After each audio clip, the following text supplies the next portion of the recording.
Welcome back to Finding My Family. So, Caprice, I have a question for you. What's that, cousin? What did your grandmother and or your grandfather tell you about having any slaves within the Bailey family? Did they mention anything to you about that? One time I asked my grandmother about slavery in relation to our legacy, dealt with when my mother, who is a white woman, was telling me that my grandmother's father was a slave. And I asked my grandmother, is it true that your dad was a slave? And she said, no. She said, there were no slaves in our family. Um, and she didn't know of any slaves that she could recall upon in her mindset of anybody who would have been living her father's parents or aunts, uncles, cousins, anybody that had been a slave. And I remember it messing with my brain for a long time and not understanding this. And this is really why I think people should be on Ancestry, learning who they are, because as we got into the legacy of our ancestors, the only person we ever found a record for with slavery was one man, and he was about what, four generations before my grandmother's father, your grandfather, my great grandfather, and then his son, who would have been the first line out of slavery, he was a farmer and a lawyer. So it's very interesting how our family dynamics are. Um, I know Ancestry says that we came over with the first batch of people who were kidnapped from Africa, but I also know there's a lot of Native American blood in our line. So I don't know where the mixing happened. I do know records are messed up pertaining to the Native Americans, but as far as our line with slavery, during the times of slavery, our family was free. Hmm. Okay.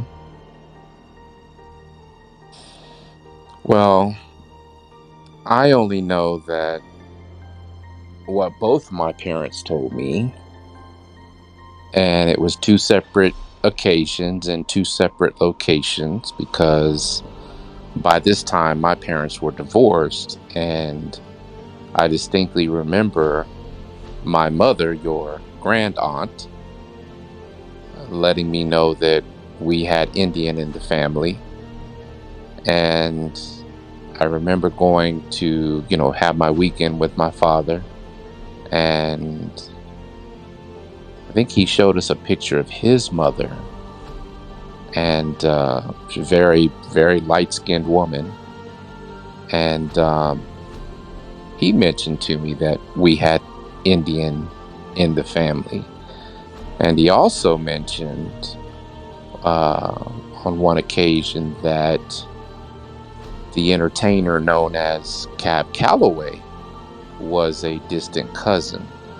So I don't know how far back or what line that may go through, but hopefully through, you know, I guess some more long drawn out research, hopefully we'll come across that.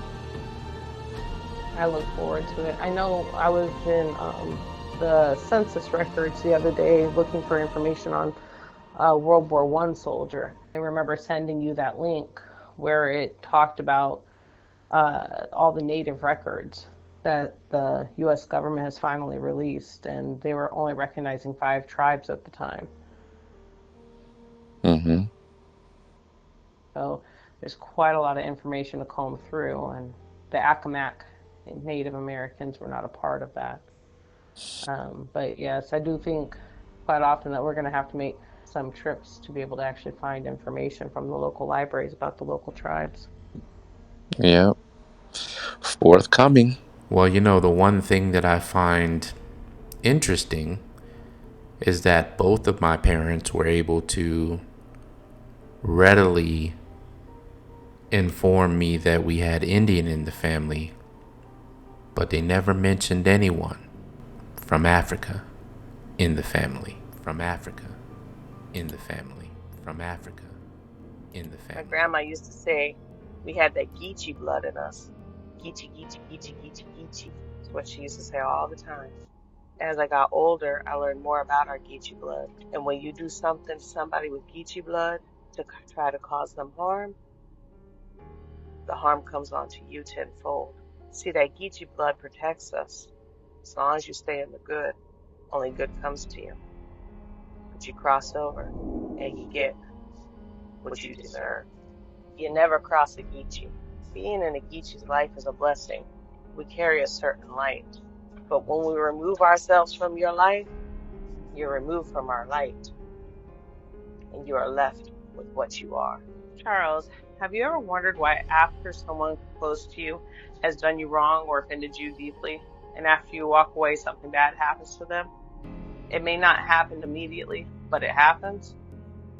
They might not tell you about what happened to them, or you may never know, but it happens. How about anything that may have caused physical harm to you?